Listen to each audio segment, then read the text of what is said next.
Last के class में हमने बताया था कि इन्वायरमेंट क्या है। तो सम टोटल था वो सारे बायोटिक और एबायोटिक फैक्टर को, जो लिविंग ऑर्गेनिज्म को सराउंड करता है और उसके एक्टिविटी को पोटेंशियली इन्फ्लुएंस करता है।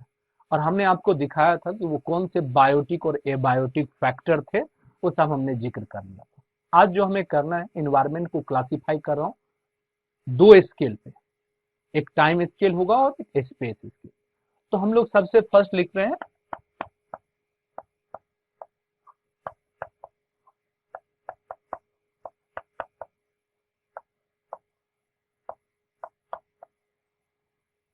Special environment.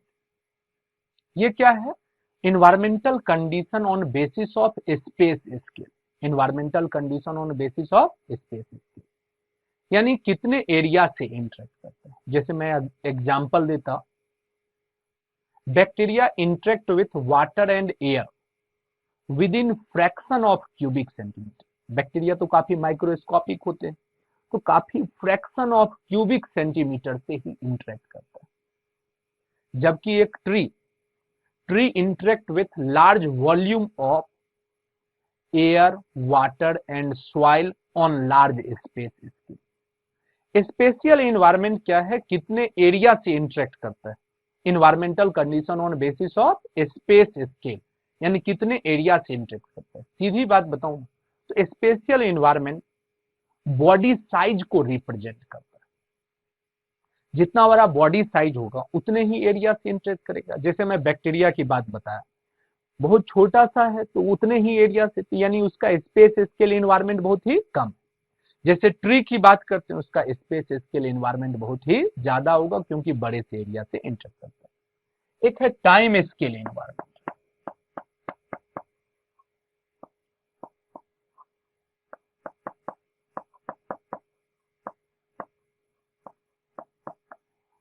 ये क्या है? तो हम लोग कहते हैं environmental condition on basis of time scale. कितने टाइम तक इंटरेक्ट करता है। स्पेशियल इन्वायरमेंट क्या करता है? कितने एरिया से इंटरेक्ट करता है। और टाइम स्केल इन्वायरमेंट कहता है कि कितने टाइम तक इंटरेक्ट करता है। सीधी बात बताऊं तो स्पेशियल इन्वायरमेंट बॉडी साइज को रिप्रेजेंट करता है और time scale environment life span को रिप्रेजेंट करता है, कितने टाइम तक इंटरेक्ट। जैसे हम लोग बात करते हैं मे फ्लाई, एक दिन जिंदा रखते, लाइफ स्पैन 1 डे का है, तो वो एक दिन इन्वायरमेंट से इंटरेक्ट करे, यानी उसका टाइम स्केल इन्वायरमेंट बहुत ही कम है। जैसे हम लोग बात करते हैं किसी भी एनुअल प्लांट की बात करते हैं, तो वो एक सीजन ही इंटरेक्ट करेगा। कितने टाइम तक इंटरेक्ट करता है, यानी ये डिफर करते रहता है फ्यू मिनट। जैसे हम लोग इकोलाई की बात करते हैं, वो 20 मिनट तक ही इंटरेक्ट करेगा। मे फ्लाई एक दिन इंटरेक्ट करेगा। हम लोग 60 से 80 ईयर तक इन्वायरमेंट के साथ इंटरेक्ट करेंगे। कुछ प्लांट है उनका जो टाइम स्केल इन्वायरमेंट है वो काफी ज्यादा है। जैसे मैं आपसे बात करता, बिहार के बोध गया में एक बोधि वृक्ष, वो बरगद का पेड़ आज भी है, जिस बरगद के पेड़ के नीचे माना जाता है कि भगवान बुद्ध ने तपस्या किए थे और उनको ज्ञान की प्राप्ति हुई। उस ट्री का एज अभी 4000 ईयर से ज्यादा बताया जाता है, 4000 साल से ज्यादा है। यानी उसका टाइम स्केल इन्वायरमेंट क्या है? बहुत ही ज्यादा है। तो हमने आपको बताया कि इन्वायरमेंट को क्लासिफाई किए दो स्केल पे, स्पेस स्केल और टाइम स्केल पे। स्पेस स्केल बॉडी साइज को, टाइम स्केल लाइफ स्पैन को रिप्रेजेंट करता है।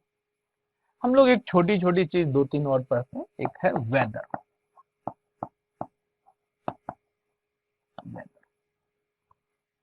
वेदर क्या होता है कि ये शॉर्ट टर्म प्रॉपर्टीज है इन्वायरमेंट का। It is short term properties और environment at a given place. Short term properties जैसे सनशाइन है, क्लाउड फॉर्मेशन है, रेनफॉल है, स्नोफॉल है, ये सब शॉर्ट टर्म प्रॉपर्टीज है छोटे से एरिया का eight a given time. Eight term का मतलब ही होता है, एट का मीनिंग ही होता है एक छोटे से एरिया का short term property. It can change in very short period of time.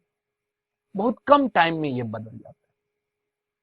आप लोग अगर कभी रेनी सीजन में रियलाइज किए होंगे तो आपको पता होगा, सुबह में टारगेट पीएमटी आप आ रहे थे, स्काई बिल्कुल क्लियर था, आप टारगेट पीएमटी आ गए, एक क्लास लेने के बाद बाहर निकला, हैवी रेनफॉल हो रहा था, आप मन में ही सोच रहे थे आज अम्ब्रेला भी नहीं लाया, इतना ज्यादा हैवी रेनफॉल हो रहा है। फिर आप दूसरे क्लास में गए, फिर बाहर निकले, तब तक देखते हैं धूप निकला हुआ। ये शॉर्ट टर्म प्रॉपर्टी तुरंत बदल जाता है, और ये छोटे से एरिया का होता है।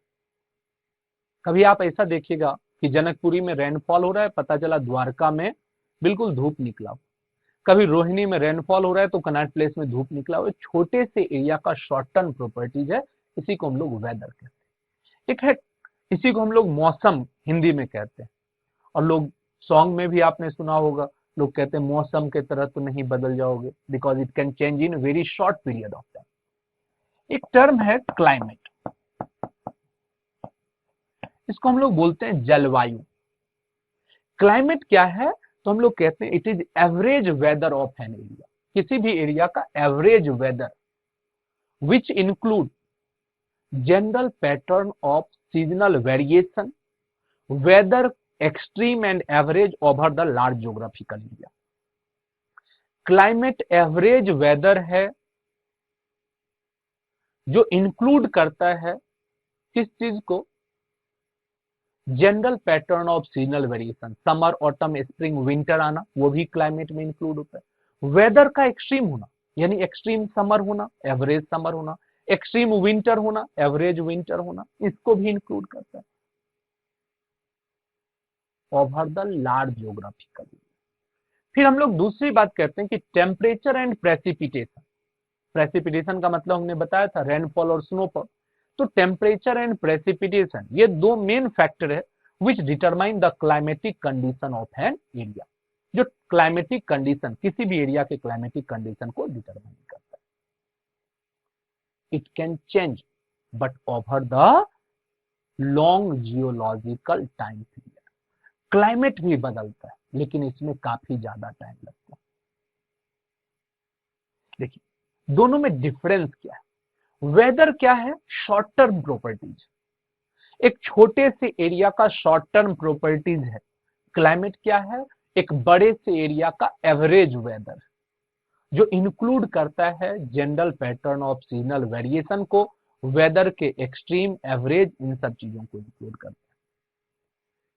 वेदर काफी शॉर्ट पीरियड ऑफ टाइम में चेंज हो जाता है, जबकि क्लाइमेट चेंज होने में बहुत टाइम लगता है, over the long geological time period. अभी हम लोग कहते हैं ना ग्लोबल वार्मिंग हो रहा है, क्लाइमेट चेंज हो रहा है, ग्लोबल वार्मिंग हो रहा है, क्लाइमेट चेंज हो रहा है। क्लाइमेट को चेंज होने में 100 से 200 ईयर का टाइम लगता है, जबकि वेदर काफी कम टाइम में चेंज। एक हम लोग देखते हैं माइक्रो क्लाइमेट, या इसी को हम लोग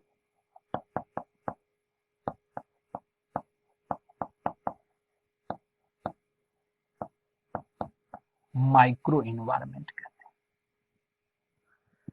माइक्रो क्लाइमेट है, या इसी को माइक्रो इन्वायरमेंट कहते हैं। ये क्या है, तो climatic condition that prevail at local scale और area of limited such as immediate surrounding of organism. Climatic condition जो प्रिवेल है लोकल स्केल पे या एरिया ऑफ लिमिटेड साइज में, इमीडिएट सराउंडिंग का जो क्लाइमेटिक कंडीशन है उसी को माइक्रो क्लाइमेट। जैसे हम लोग इस रूम में एक क्लाइमेटिक कंडीशन एस्टेब्लिश, ये क्या है, माइक्रो। हम लोग कहते हैं micro climate differ from regional climate.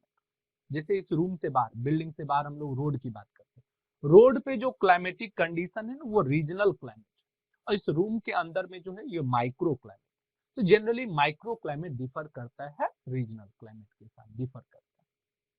Kangaroo rat की बात करते हैं, सुनते हैं डेजर्ट में रहता है और जिंदगी में कभी भी पानी नहीं पीता है। इसके तो बहुत सारे एडाप्टेशन मैं आपको बताऊंगा, उसमें से एक ये भी बताता हूँ कि कंगारू रैट डीप बरो में रहता है। तो बरो के अंदर माइक्रो क्लाइमेट एस्टेब्लिश्ड है, बरो के अंदर माइक्रो क्लाइमेट एस्टेब्लिश्ड है, और बरो से बाहर जो है रीजनल क्लाइमेट। बाहर बहुत हाई टेम्परेचर होगा, लेकिन बरो के अंदर टेम्परेचर कम होगा, क्योंकि वो माइक्रो क्लाइमेट है। तो माइक्रो क्लाइमेट रीजनल क्लाइमेट से डिफर करता इस माइक्रो क्लाइमेट से अभी तक में एक ही क्वेश्चन पूछा गया। वो क्वेश्चन क्या था? A well growing herbaceous plant are transplanted from forest to park और गार्डन। एक वेल ग्रोइंग हर्बेसियस प्लांट है, उसको फॉरेस्ट से कहां डाल दिया गया, लगा दिया गया है, ट्रांसप्लांट कर दिया गया है पार्क और गार्डन में। तो क्या होगा? उसका आंसर था प्लांट का डेथ हो जाएगा due to change in micro climate. आप सोच रहे होंगे कि पार्क और गार्डन में तो ज्यादा धूप मिलेगा, ज्यादा ग्रोथ करना चाहिए, लेकिन माइक्रो क्लाइमेट में चेंज हुआ। फॉरेस्ट के अंदर जो क्लाइमेटिक कंडीशन था उसमें एडजस्ट किए हुए था, क्योंकि हमने लिखा था, क्वेश्चन में लिखा हुआ था कि वेल ग्रोइंग हर्बेसियस प्लांट, जो फॉरेस्ट में ही बहुत अच्छे से ग्रो करता था, वहां के लिए अडाप्टेड था। अब उसको पार्क में डाले, उसका माइक्रो क्लाइमेट चेंज हो गया और नए क्लाइमेटिक कंडीशन में एडजस्ट नहीं होगा और उस प्लांट का डेथ। ये हमने कुछ डिफिनेशन आपको बताया कि इन्वायरमेंट के दो टाइप लिए हैं, स्पेस स्केल और टाइम स्केल पे, वेदर है, क्लाइमेट है और माइक्रो क्लाइमेट। अभी हम लोग अर्थ को क्लासिफाई करते हैं, क्लाइमेटिक जोन ऑन अर्थ देखते हैं, लैटिट्यूड पे भी और एल्टीट्यूड।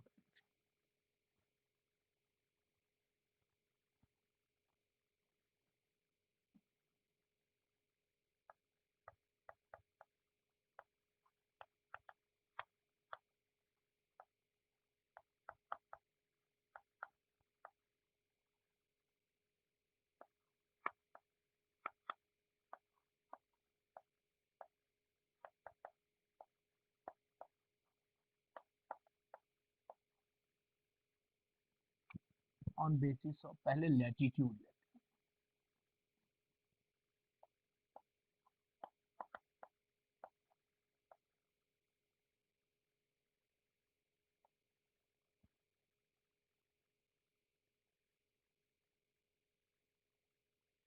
ये हमारा अर्थ है।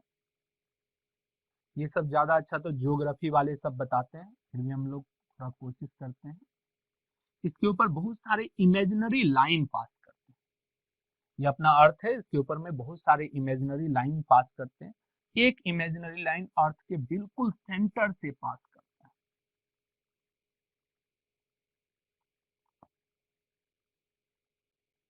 इसको हम लोग कहते हैं 0 डिग्री लैटिट्यूड, और इस लाइन का हम लोग नाम देते हैं इक्वेटर। ये 0 डिग्री लैटिट्यूड है, इसी को हम लोग इक्वेटर बोलते हैं। इसके ऊपर वाले हिस्से को बोलते हैं नॉर्थ हेमीस्फीयर और नीचे वाले हिस्से को बोलते हैं साउथ हेमीस्फीयर। ये साउथ हेमीस्फीयर है और ये नॉर्थ हेमीस्फीयर। कुछ और भी इमेजिनरी लाइन पास करते हैं। हालांकि इसका डायग्राम में लाइन तो इस तरह से कर्व करके खींचना चाहिए, लेकिन अपने को समझना है, हम लोग स्ट्रेट लाइन खींचते हैं। एक लाइन यहां से पास करते हैं। ज्योग्राफी वाले सब ज्यादा एक्यूरेट पढ़ाते हैं, 23.5 डिग्री 4 मिनट पे। हम लोग उतना एक्यूरेट पढ़ाते नहीं, हमारी किसी काम का उतना है नहीं, इसलिए हम लोग ऐसा लिख देते हैं। हमारे बुक में यही सब लिखा होता है कि 20 डिग्री नॉर्थ पे लाइन पास करता है। ये जो लाइन 20 डिग्री नॉर्थ पे पास करता है, इसको हम लोग कहते हैं ट्रॉपिक ऑफ कैंसर। और एक लाइन यहाँ पे 20 डिग्री साउथ से क्रॉस करता है। ये भी होना तो चाहिए 23.5 डिग्री 4 मिनट पे, ज्योग्राफी वाले सब बताते हैं। हम लोग इसको 20 डिग्री मानते हैं। इसको कहते हैं Tropic of Capricorn. Tropic of Cancer है, इसको हम लोग हिंदी में कर्क रेखा बोलते हैं। ट्रॉपिक ऑफ कैप्रिकॉर्न को हिंदी में मकर रेखा कहते हैं।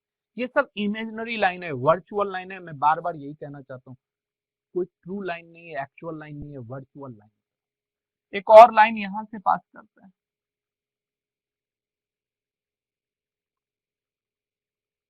ये 40 डिग्री नॉर्थ है,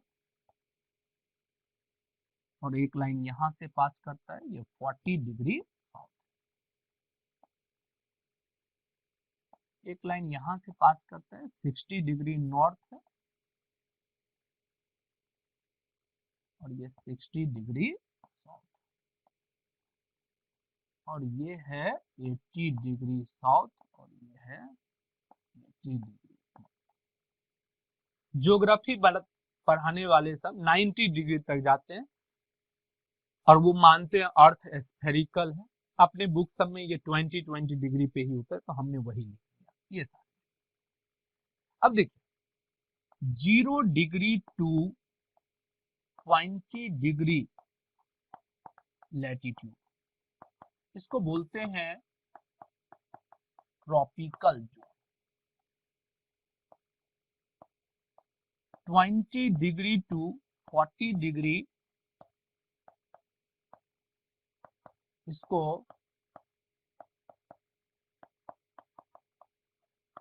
सब ट्रॉपिकल जोन कहते हैं। 40 डिग्री टू 60 डिग्री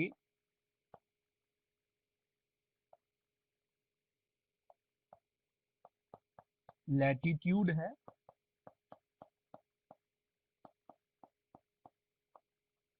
इसको टेम्परेट जोन बोलते हैं। और 60 degree to 80 degree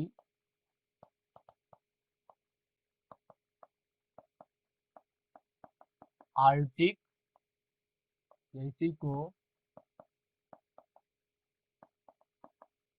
Antarctic zone.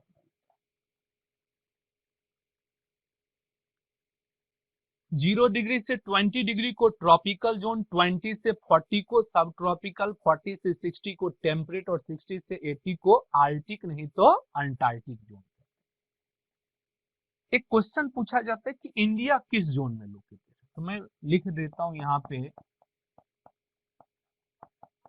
India located between 8 degree to 37 degree and latitude. Bracket में लिख रहा हूं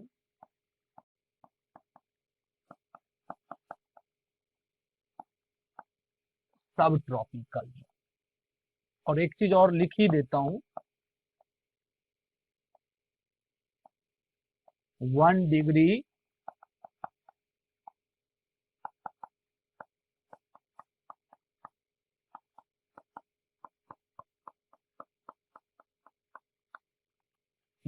लैटिट्यूड इज अप्रॉक्स 111 किलोमीटर। 111 किलोमीटर 1 डिग्री लैटिट्यूड। देखिए इंडिया कहां लोकेटेड है, 8 degree to 37 degree N latitude, मतलब नॉर्थ हेमिस्फीयर। मैं यहां लिखूं, ये सेंटर होता तो 10 होता, तो सेंटर से थोड़ा सा नीचे ले लिया। 37 है, ये 40 तो थोड़ा सा नीचे ले लिया। यानी अपना इंडिया जो है वो 8 डिग्री से 37 डिग्री तक, यहां से लेकर के यहां तक अपना इंडिया लोकेटेड। यानी अपने इंडिया का जो साउथ वाला रीजन वो ट्रॉपिकल जोन में, और ये जो नॉर्थ वाला रीजन ये सब ट्रॉपिकल। तो इंडिया दोनों जोन में है, ट्रॉपिकल में भी और सब ट्रॉपिकल। लेकिन ये क्वेश्चन जितनी बार भी पूछा गया कि इंडिया लोकेटेड बिटवीन, आंसर होता है उसका सब ट्रॉपिकल रीजन। मैं बार बार कहना चाहता हूं कि इंडिया दोनों ही जोन में लोकेटेड है, ट्रॉपिकल में भी और सब।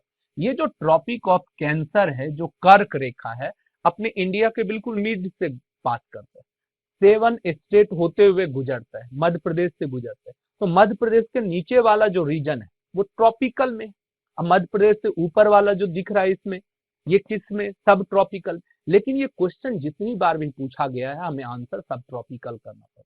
अब मैं इसका जस्टिफिकेशन क्या देता हूँ, एक्चुअल चीज तो आपके सामने कि साउथ इंडिया ट्रॉपिकल में, नॉर्थ इंडिया सब ट्रॉपिकल। तो जस्टिफिकेशन क्या देता हूँ सब ट्रॉपिकल होने का, मैं कहता हूं कि इंडिया का जो मेजर पॉपुलेशन है वो सब ट्रॉपिकल में, इसलिए सब ट्रॉपिकल एरिया। या हम लोग कहते हैं इंडिया का जो कैपिटल है दिल्ली, वो चूंकि सब ट्रॉपिकल में है, इसलिए हम लोग सब ट्रॉपिकल कहते हैं। और 1 डिग्री लैटिट्यूड में 111 किलोमीटर, 111 किलोमीटर। अब मैं आपको कुछ जानकारी दे रहा हूं जो यहाँ पे सुनना है, आगे आएगा तो मैं कुछ चीज लिखूंगा भी इसमें से, बाकी अभी सुनना है। ये देखिएगा, 20 डिग्री नॉर्थ से लेकर के 20 डिग्री साउथ, ये जो एरिया है ये है ट्रॉपिकल जोन। और इस ट्रॉपिकल जोन के बारे में मैं आपसे 3 बात करूंगा। पहली बात कि यहाँ का mean annual temperature 24 degree Celsius से ज्यादा होता है। ट्रॉपिकल जोन का mean annual temperature 24 degree Celsius से ज्यादा होता है। दूसरी बात, सीजनल वेरिएशन नहीं होते, समर, ऑटम, स्प्रिंग, विंटर ऐसा कुछ भी नहीं होता, सालों भर सीजन एक जैसा है। तीसरी बात, डे और नाइट का लेंथ फिक्स होता है, 12 आवर का डे, 12 आवर का नाइट होता है। और चौथी बात कहूंगा, इस इक्वेटर के दोनों तरफ रोज दोपहर में हैवी रेनफॉल होता है, इसलिए यहां पर जो फॉरेस्ट ग्रो करते हैं इसको कहते हैं ट्रॉपिकल रेनफॉल। मैंने ट्रॉपिकल एरिया के बारे में 4 बात किया आपसे, 3 तो सबके लिए रहे, इसमें एक एक्स्ट्रा। ट्रॉपिकल के लिए मैंने आपसे 4 बात किया कि इसका mean annual temperature 24 degree Celsius से ज्यादा होगा, सीजनल वेरिएशन नहीं होंगे, समर, ऑटम, स्प्रिंग, विंटर नहीं आएगा, डे और नाइट का लेंथ फिक्स होगा, 12 आवर का डे, 12 आवर का नाइट, और इक्वेटर के दोनों साइड रोज दोपहर में हैवी रेनफॉल होता है, इसलिए यहां फॉरेस्ट ग्रो करते हैं, इसको हम लोग ट्रॉपिकल रेन फॉरेस्ट बोलते हैं। ये जो जोन है 20 से 40 डिग्री वाला जोन, ये वाला जोन, इसको हम लोग कहते हैं सब ट्रॉपिकल रीजन। इसके बारे में भी 3 बात बोलते हैं। इसका mean annual temperature 17 degree to 24 degree Celsius होता है। मीन एनुअल टेम्परेचर 17 डिग्री से 24 डिग्री सेल्सियस होता है। दूसरी बात कहता हूं कि डे और नाइट का लेंथ वेरी करते रहता है। और तीसरी बात कहूंगा सीजनल वेरिएशन। मैंने 3 बात बोला सब ट्रॉपिकल एरिया के बारे में। क्या क्या चीज, यहां पे डे और नाइट का लेंथ वेरी करेगा, मीन एनुअल टेम्परेचर 17 से 24 डिग्री सेल्सियस होगा, डे और नाइट का लेंथ वेरी होगा, सीजनल वेरिएशन होंगे, समर, ऑटम, स्प्रिंग, विंटर आएगा। ये जो एरिया है इसको हम लोग कहते हैं टेम्परेट जोन। टेम्परेट जोन का मतलब होता है कोल्डर क्लाइमेट। यहां पे भी 3 बात मैं आपसे करना चाहूंगा कि इसका mean annual temperature 10 degree to 17 degree Celsius होता है। मीन एनुअल टेम्परेचर 10 डिग्री से 17 डिग्री सेल्सियस होता है। दूसरी बात, सीजनल वेरिएशन होते हैं। सीजनल वेरिएशन में होता क्या है, प्रोलॉन्ग विंटर होते हैं, very short but pleasant summer होता है। प्रोलॉन्ग विंटर होता है, बहुत छोटा लेकिन प्लीजेंट वाला समर होता है। और तीसरी बात, डे और नाइट का लेंथ वेरी करते रहता है। मैंने इस टेम्परेट एरिया के बारे में, कोल्डर क्लाइमेट के बारे में 3 बात किया। मीन एनुअल टेम्परेचर 10 से 17 डिग्री सेल्सियस होता है, डे और नाइट का लेंथ वेरी करते रहता है, सीजनल वेरिएशन होते हैं। सीजनल वेरिएशन में डे जो होता है, मतलब सीजनल वेरिएशन में प्रोलॉन्ग विंटर होता है, very short but pleasant summer. ये है आर्टिक जोन, इसी को हम लोग बोलते हैं अंटार्कटिक जोन, और इसी को लोग ऐसे ही जनरली बोल दिया करते हैं पोलर एरिया। आर्टिक जोन है, अंटार्कटिक जोन है, इसी को पोलर एरिया कहते हैं। इसके बारे में मैं आपसे 3 बात, पहली बात कहते हैं कि डे और इसका जो मीन एनुअल टेम्परेचर है वो 0 डिग्री टू 10 डिग्री सेल्सियस। दूसरी बात, डे और नाइट का लेंथ वेरी करते रहता है। और तीसरी बात, सीजनल वेरिएशन होता है। क्या होता है, तो डे और नाइट का लेंथ जो होता है वो 6 मंथ का डे, 6 मंथ का नाइट भी हो सकता है। कुछ एरिया में 6 मंथ का डे और 6 मंथ का नाइट। 6 मंथ का डे 6 मंथ का नाइट भी हो सकता है।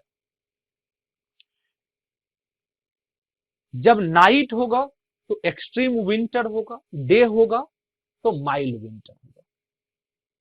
जहां तक सिविलाइजेशन की बात करते हैं, लोगों के रहने की बात करते हैं, 71 डिग्री नॉर्थ पे एक कंट्री है, उसका नाम है ग्रीनलैंड। 71 डिग्री नॉर्थ पे ग्रीनलैंड। और आपको पता होगा कि सबसे बड़ा जो डे होता है वो होता है 23 जून, 21 जून को होता है। और सबसे जो छोटा दिन होता है वो 23 दिसंबर को होता है। 21 जून को सबसे बड़ा दिन होता है, 21 जून को सबसे बड़ा दिन होता है, और सबसे छोटा दिन 23 दिसंबर को। अब यहाँ पे ग्रीनलैंड में हम लोग कहते हैं कि 6 मंथ का डे 6 मंथ का नाइट, तो ऐसे बोल दिया जाता है। एक्चुअली होता क्या है, 21 नवंबर से लेकर के 21 जनवरी तक सनलाइट आता नहीं, यानी कंप्लीट ब्लैकआउट होता है। और 21 मई से लेकर के 21 जुलाई तक सनलाइट जाता ही नहीं, सनसेट होता ही नहीं है, धूप ही रहता है। तो मैं ऐसा तो कह सकता हूं कि 2 महीने का दिन और 2 महीने का रात। तो लोग कहेंगे बाकी टाइम क्या होता है, इसलिए लोग ऐसे ही कह देते हैं कि 6 मंथ का डे और 6 मंथ का नाइट होता है। अब जैसे हम लोग बात करते हैं कि 21 नवंबर,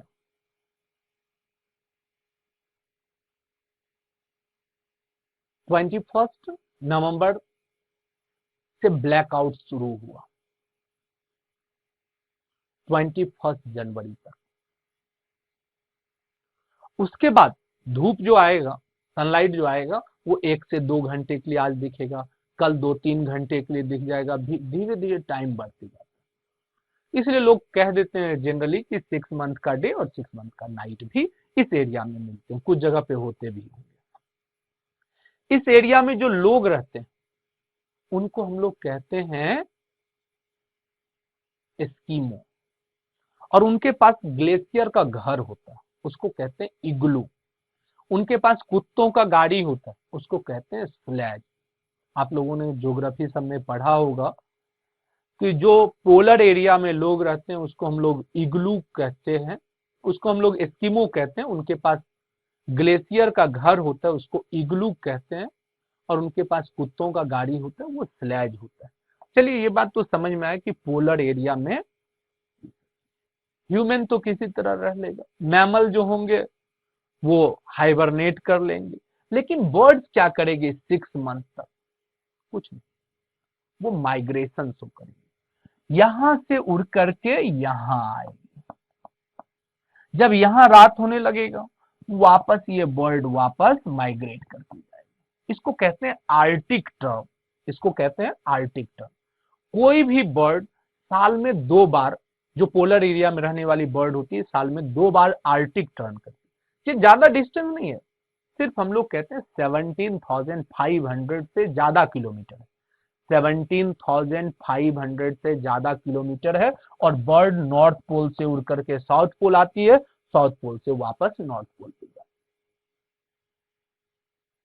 हालांकि ज्यादातर बर्ड जो होते हैं नॉन स्टॉप होती है, लेकिन कुछ बर्ड जो होती है रास्ते में 2 पावर स्टॉप लेती है। पावर स्टॉप कहने का मतलब है रास्ते में 2 जगह रुकती है, खाना पीना खाती है, आराम करती है, 2-3 दिन, 4 दिन, 5 दिन, हफ्ता भर, 10 दिन, और फिर यहां से उठती है, फिर रास्ते में रुकती है, आराम करती है, फिर यहाँ पहुंचती है, वापस भी जाती है, तो 2 पावर स्टॉप लेकर। लेकिन ज्यादातर बर्ड ना नॉन स्टॉप होती है। आप सोच रहे होंगे कि ये बर्ड अपना रास्ता क्यों नहीं भूल जाती? बर्ड रास्ता इसलिए नहीं भूलती है क्योंकि वो कुछ चीज को डायरेक्शन मानती है, जैसे मून को, सन को, स्टार को, अर्थ के मैग्नेटिक फील्ड को डायरेक्शन मान करके नॉर्थ पोल से साउथ पे, साउथ से नॉर्थ पे जाती है, आर्टिक टर्न करती है। तो हमने आपको बताया ये क्लाइमेटिक जोन है ऑन बेसिस ऑफ लैटिट्यूड। अब हम लोग एल्टीट्यूड पे देखेंगे क्लाइमेटिक।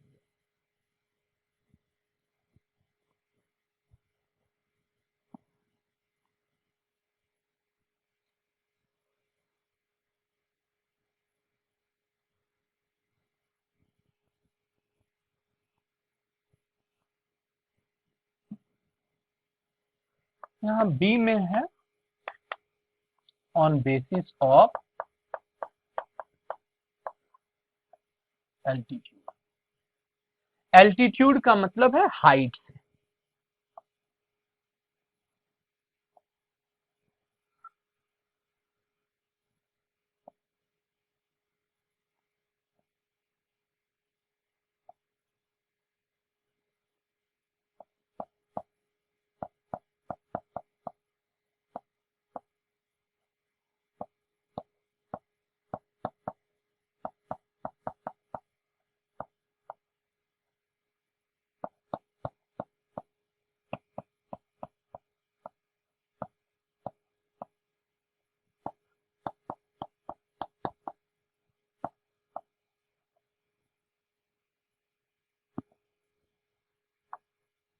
पर लिख रहा हूं ओनली फ्यू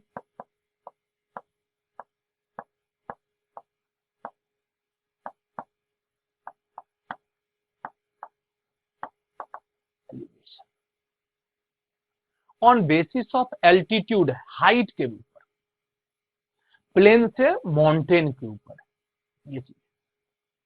तो हम लोग कहते हैं कि सबसे नीचे जो है ट्रॉपिकल जोन, उससे ऊपर सब ट्रॉपिकल, टेम्परेट और यहाँ अल्पाइन जोन।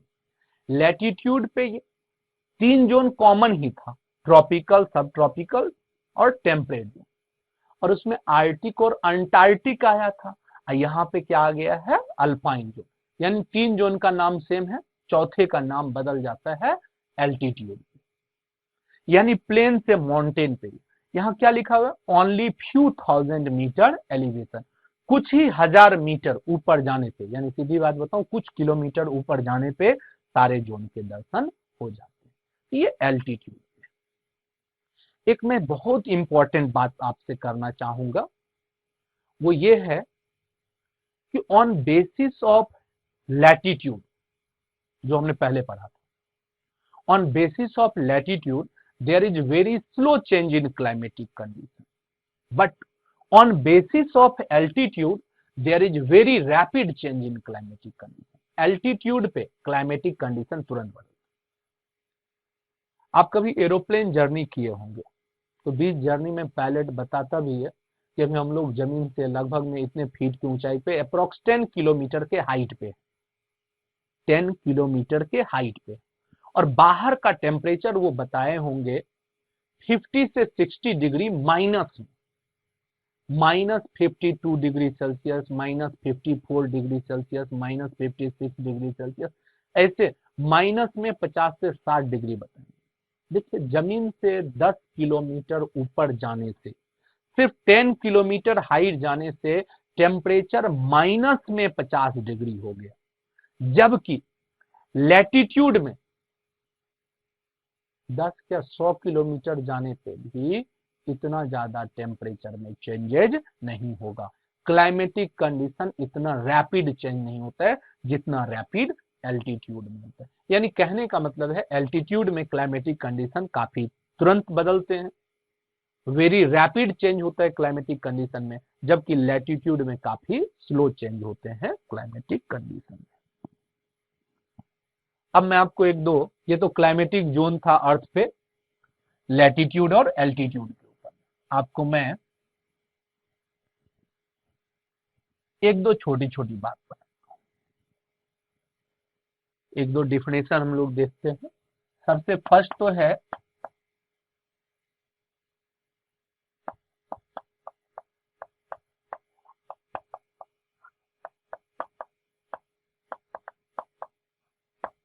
हैबिटेट। है तो हैबिटेट ही, हमने थोड़ा अच्छे लगने के लिए लिख दिया इकोलॉजिकल हैबिटेट। हैबिटेट क्या होता है, मैं कहता हूं it is part of nature where an organism live. It is part of nature where an organism live. ये पार्ट ऑफ नेचर है जहां पर कोई ऑर्गेनिज्म रहता है, या हम लोग कहते हैं it is a specific place where an organism spend their maximum. Habitat क्या है? एड्रेस। हैबिटेट को ही एड्रेस कहते हैं। कोई भी ऑर्गेनिज्म जहां रहता है उसी को हम लोग उसका हैबिटेट कहते हैं, या कोई भी ऑर्गेनिज्म स्पेसिफिक प्लेस जहां पर कोई ऑर्गेनिज्म अपना ज्यादातर टाइम स्पेंड करता है। 24 आवर में सबसे ज्यादा टाइम आप जहां रहते हैं वही आपका हैबिटेट। और एक टर्म है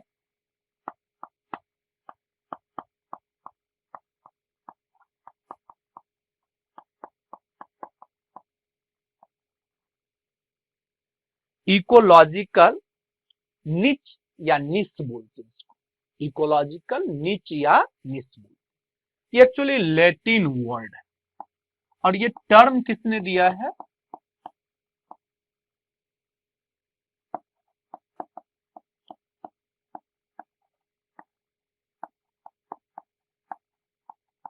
ग्रिनल ने दिया। निच एक लैटिन वर्ड है जिसका मतलब नेस्ट होता है या स्पेसिफिक प्लेस। निच एक लैटिन वर्ड है जिसका मतलब नेस्ट और स्पेसिफिक प्लेस होता है, लेकिन इकोलॉजी में इसका मीनिंग होता है role of species that play in their ecosystem. क्या रोल है जो वो प्ले कर रहा है अपने इकोसिस्टम में, वही उसका निच। यानी ये टोटल इंटरेक्शन है उस स्पीसीज का उसके फिजिकल इन्वायरमेंट के साथ। Total interaction of species with their physical environment. It is habitat along with function of organism. Habitat के साथ साथ उसका फंक्शन है, इसलिए लोग इसको प्रोफेशनल एड्रेस या ऑक्यूपेशनल एड्रेस कहते हैं। According to Odum, habitat is address of organism while niche is profession of organism। habitat address है और niche क्या है? उसका profession। every species of a community have distinct ecological niche।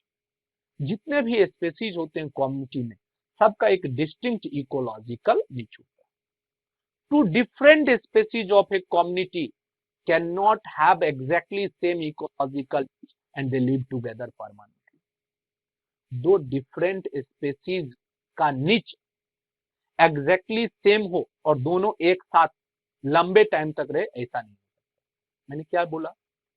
To different species of community can not have exactly same ecological niche and they live together permanently. Can not दोनों clear, can not have exactly same ecological niche and they live together permanently. Niche exactly same हो और दोनों एक साथ रहे, ऐसा possible है। इस केस में, in this case, organism of both species direct come in strong competition with other until one eliminate the other.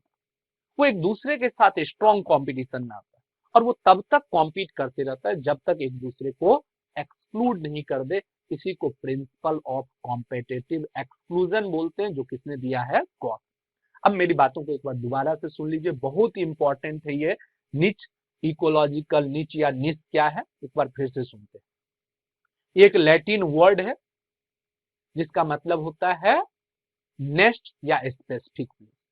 तो मैं एक बार बोल रहा हूं कि literally niche means a specific place, but in ecology it is use for role of species that play in their ecosystem. Niche का मतलब तो स्पेसिफिक प्लेस है, लेकिन इकोलॉजी में इसका मीनिंग है role of species that play in their ecosystem. फिर हम लोग दूसरी बात बताएं, it is total interaction of species with their physical environment. Total interaction है स्पीसीज का उसके फिजिकल इन्वायरमेंट के साथ। फिर हम लोग तीसरी बात करते हैं, it is habitat along with function of organism. Habitat के साथ साथ फंक्शन है, सो कॉल्ड प्रोफेशनल एड्रेस या ऑक्यूपेशनल एड्रेस। प्रोफेशनल एड्रेस और ऑक्यूपेशनल एड्रेस। चौथी बात कहते हैं,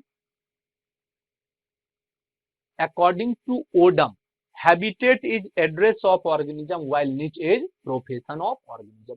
निच क्या है? प्रोफेशन है और ये हैबिटेट। फिर हम लोग कहते हैं every species of a community have distinct ecological. जितने भी कम्युनिटी में स्पेसीज है सबका रोल डिफाइन है, डिस्टिंक्ट इकोलॉजिकल नीच। और फिर हमने बोला कि two different species of a community cannot have exactly same ecological niche and they live together permanently। तो डिफरेंट स्पेसीज का निच एग्जैक्टली सेम हो और दोनों एक साथ रहे, ऐसा पॉसिबल नहीं। इन दिस केस ऑर्गेनिज्म एक दूसरे के स्ट्रॉन्ग कंपटीशन में आएगा, तब तक कॉम्पीट करते रहेगा जब तक एक दूसरे को एक्सक्लूड नहीं कर दे। इसी को गॉस का प्रिंसिपल ऑफ कॉम्पिटिटिव एक्सक्लूजन कहते हैं, जो आगे हम लोग पढ़ेंगे। हमने क्या बोला, प्रोफेशन सेम होगा तो एक साथ नहीं रहेंगे, अलग अलग रहेंगे। यही गॉस का प्रिंसिपल ऑफ कॉम्पिटिटिव एक्सक्लूजन है। तो हमने निच को बोला कि ये हैबिटेट के साथ साथ फंक्शन है, प्रोफेशनल एड्रेस। हम लोग फिर एक देखते हैं,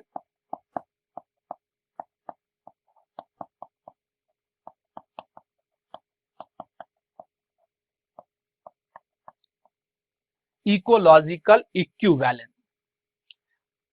हमने क्या बोला कि निच एग्जैक्टली सेम होगा तो एक साथ नहीं रहेगा, अलग अलग तो रह सकता है।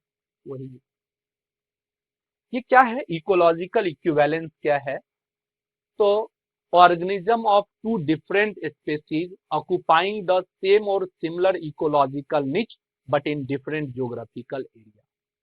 organism of two different species occupying the same or similar ecological niche but in different geographical area। niche same लेकिन अलग अलग geographical। तीन एग्जांपल देता हूं, arctic fox and African jackal, both are scavenger. Arctic area में fox मिलता है, Africa में जैकल मिलता है।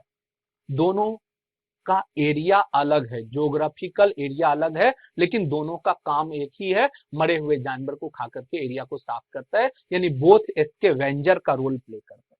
प्रोफेशन सेम है लेकिन अलग अलग ज्योग्राफिकल। दूसरा एग्जांपल देता हूं, ग्रेजर ऑफ एशिया। ग्रेजर मतलब होता है घास खाने वाला जानवर। Grazer of Asia and marsupial यानी kangaroo of Australia, both are Harvey.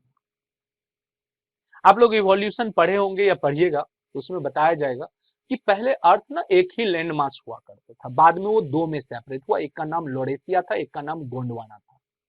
एक पर मार्सुपियल गया, कंगारू गया, और एक पर कार्निवोर है।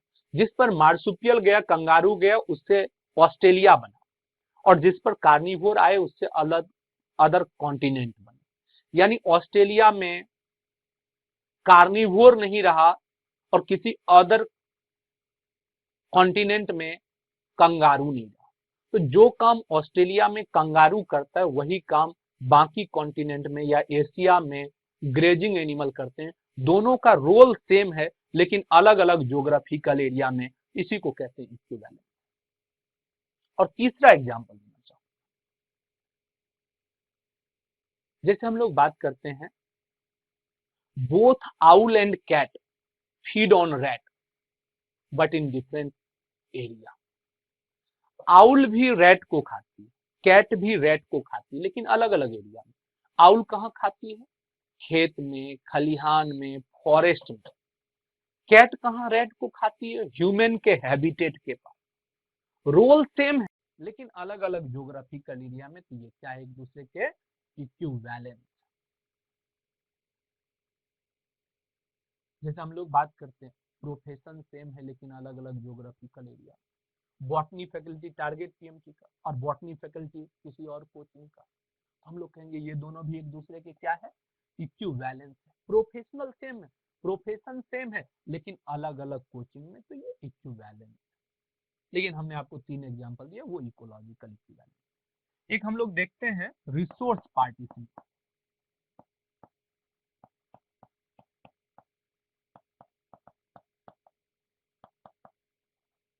Resource partition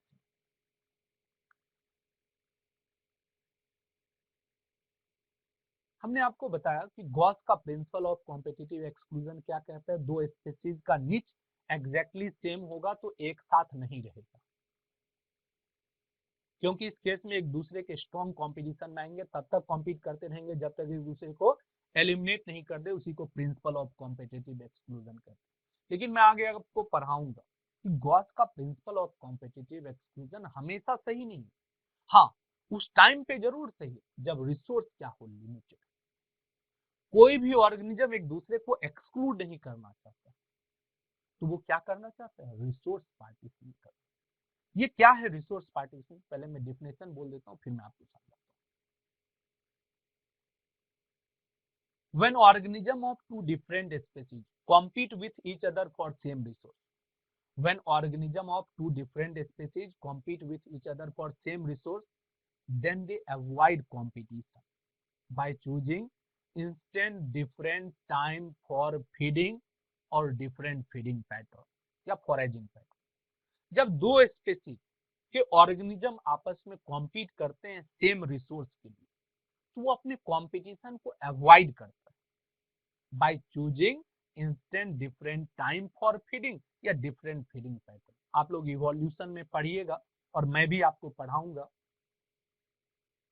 Darwin finches Galapagos island का मेनलैंड से सेपरेशन, इस पे बर्ड का डेंसिटी ज्यादा था लेकिन रिसोर्स कम। तो ये पहले एक ही वैरायटी की बर्ड होती थी, बाद में ये मॉडिफाई हो गई 14 different variety of bird by change in their feeding pattern. अपने फीडिंग पैटर्न को बदलते थे। डार्विन फिंचेज जो पहले एक बर्ड होती थी, वो 14 डिफरेंट वैरायटी की बर्ड में चेंज हो गई। कोई सीड खाने लगी, कोई फ्रूट खाने लगी, कोई इंसेक्ट खाने लगी। हम लोग कहते हैं उसने क्या किया, अपना फॉरेजिंग पैटर्न को बदल लिया, अपने कॉम्पिटिशन को अवॉइड किया, यानी उसने क्या किया, रिसोर्स पार्टीशन। मैं आपको बताऊंगा, मैक आर्थर का एक्सपेरिमेंट था। बारबल्स होते हैं, बर्ड होती है, कॉनिफेरस ट्री होता है। तो कॉनिफेरस ट्री पे बारबल्स के 5 क्लोजली रिलेटेड स्पीसीज एक ही ट्री के ऊपर में रहते थे। By change in their feeding habitat and time, अपने फीडिंग हैबिटेट को और टाइम को बदल करके एक ही पेड़ पे रहती थी। तो उसने क्या किया, रिसोर्स पार्टीशन। तो मैं आपको बताया कि कोई भी स्पेसीज एक दूसरे को एक्सक्लूड करना नहीं चाहता है, वो आपस में कॉम्प्रोमाइज करके रहना चाहता है, अपने कंपटीशन को मिनिमाइज करके रखना चाहता है। उसी को हम लोग क्या कहते हैं, रिसोर्स पार्टीशन कहते हैं। कंपटीशन को मिनिमाइज करके रखता है, उसी को हम लोग रिसोर्स पार्टीशन। अब ये किस तरह से हो सकता है, अपना फीडिंग पैटर्न बदल करके, फीडिंग टाइम बदल करके। रिसोर्स पार्टीशनिंग आगे भी आएगा और कॉम्पिटिटिव एक्सक्लूजन आगे भी आएगा, मैं आपसे डिस्कस करता हूँ। इसी के साथ कुछ हम लोग डिफिनेशन सबको खत्म करते हैं और मैं आपको कुछ ये बायोटिक फैक्टर आज से पढ़ना शुरू करते हैं। और सबसे फर्स्ट हम लोग पढ़ेंगे एटमॉस्फेयर।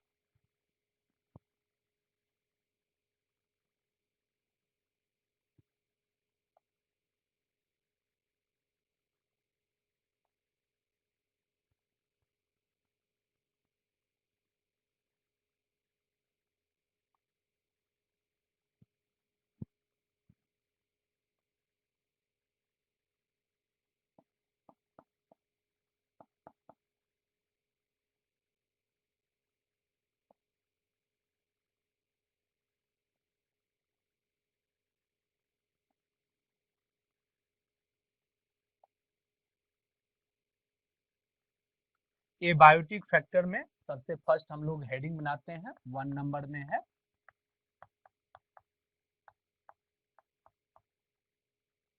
एटमॉस्फेयर। एटमॉस्फेयर क्या है, तो it is transparent gaseous envelope which surround the earth. Transparent gaseous envelope है जो अर्थ को सराउंड किए हुए, उसी को एटमॉस्फेयर। उसमें टोटल 5 लेयर्स होते हैं। ये अर्थ के चारों तरफ जो लेयर है, गैस का लेयर है, इसी को एटमॉस्फेयर कहते हैं। और सबसे नीचे जो है इसका नाम है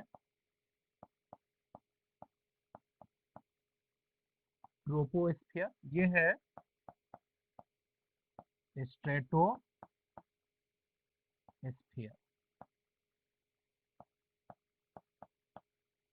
ये है मीजोस्फियर,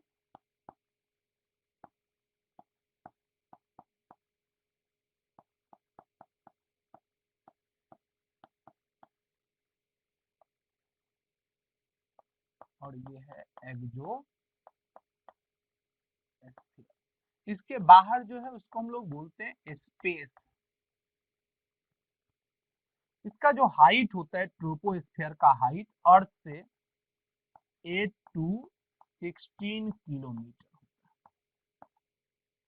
स्ट्रेटोस्फीयर का हाइट जो होता है ये 30 टू 50 किलोमीटर। ये हाइट अर्थ के सरफेस से कहीं पर 30 किलोमीटर तक, जहां पे ट्रोपो खत्म होगा उसी से आगे स्ट्रेटो शुरू होगा, तो कहीं 30 किलोमीटर तक, कहीं 50 तक।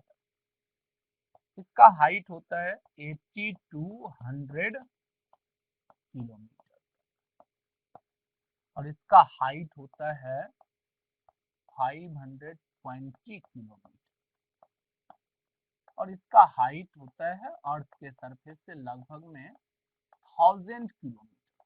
हालांकि कुछ बुक वाले 1600 किलोमीटर लिख देते हैं, हम लोग 1000। और स्ट्रेटोस्फीयर में यहाँ पे एक लेयर होता है ओजोन का, उसको बोलते हैं ओजोनोस्फीयर। यहाँ इसका हाइट जो होता है 15 टू 30 किलोमीटर होता है अर्थ के सरफेस। एक एवरेज बोले तो 25 kilometre above earth surface average. Troposphere में ऊपर जाने से टेम्परेचर घटता है, कहां कहां तक? तो हम लोग कहते हैं 15 डिग्री टू -57 डिग्री। स्ट्रेटोस्फीयर में ऊपर जाने से टेम्परेचर बढ़ता है, कहां से कहां तक? -57 degree to -2 degree Celsius. Mesosphere में ऊपर जाने से टेम्परेचर घटता है, कहां से कहां तक? -2 degree to -92 degree Celsius. Thermosphere में ऊपर जाने से टेम्परेचर बढ़ता है, कहां से कहां तक? -92 डिग्री टू 1200 डिग्री सेल्सियस। तो देख रहे हैं यहाँ पे टेम्परेचर ना 1200 डिग्री सेल्सियस तक पहुंच जाता है, इसलिए हम लोग कहते हैं कि थर्मोस्फीयर है। इतना ज्यादा गर्म होता है इसलिए इसको हम लोग बोलते हैं थर्मोस्फीयर। तो हमने आपको बताया कि एटमॉस्फेयर क्या है? ट्रांसपेरेंट गैसियस इन्वेलप है जो अर्थ के चारों तरफ से सराउंड किए हुए है और इसमें टोटल 5 लेयर्स होते हैं। सबसे फर्स्ट है ट्रोपोस्फीयर, स्ट्रेटोस्फीयर, मीजोस्फीयर, थर्मो और एक्सोस्फीयर। इसके बाहर जो होता है यूनिवर्स होते हैं या स्पेस हम लोग कह देते हैं। ट्रोपोस्फीयर का हाइट 8 टू 16 किलोमीटर होता है, इसमें ऊपर जाने से टेम्परेचर घटता है। स्ट्रेटोस्फीयर का हाइट अर्थ के सरफेस से 30 टू 50 किलोमीटर होता है, इसमें ऊपर जाने से टेम्परेचर बढ़ता है। देख रहे हैं -57 से -2 इंक्रीज हो रहा है। मीजोस्फीयर में टेम्परेचर ऊपर जाने से यानी हाइट बढ़ने के साथ साथ घटता है -2 से -92 और इसका जो हाइट होता है अर्थ के सरफेस से 80 से 100 किलोमीटर होता है। थर्मोस्फीयर अर्थ से लगभग में 520 किलोमीटर के हाइट पे होता है, टेम्परेचर बढ़ता है ऊपर जाने से। एक्सोस्फीयर में ऐसा टेम्परेचर का कोई बात करते नहीं है, 1000 किलोमीटर तक, कुछ बुक वाले 1600 किलोमीटर तक बोलते हैं। हम लोगों को इसमें से एक एक करके पढ़ना होता है और हम लोग आज सबसे फर्स्ट पढ़ते हैं ट्रोपोस्फीयर, या हम लोग इसको नेक्स्ट के क्लास में ही शुरू करेंगे। एक एक करके इस पूरे को हम लोग आपको बताएंगे ट्रोपोस्फीयर क्या है, उसमें क्या कैरेक्टरिस्टिक होते हैं। आपने ज्योग्राफी में भी पढ़ा होगा, एक बार मेरे से भी पढ़ लीजिएगा। तो नेक्स्ट की क्लास में इससे आगे हम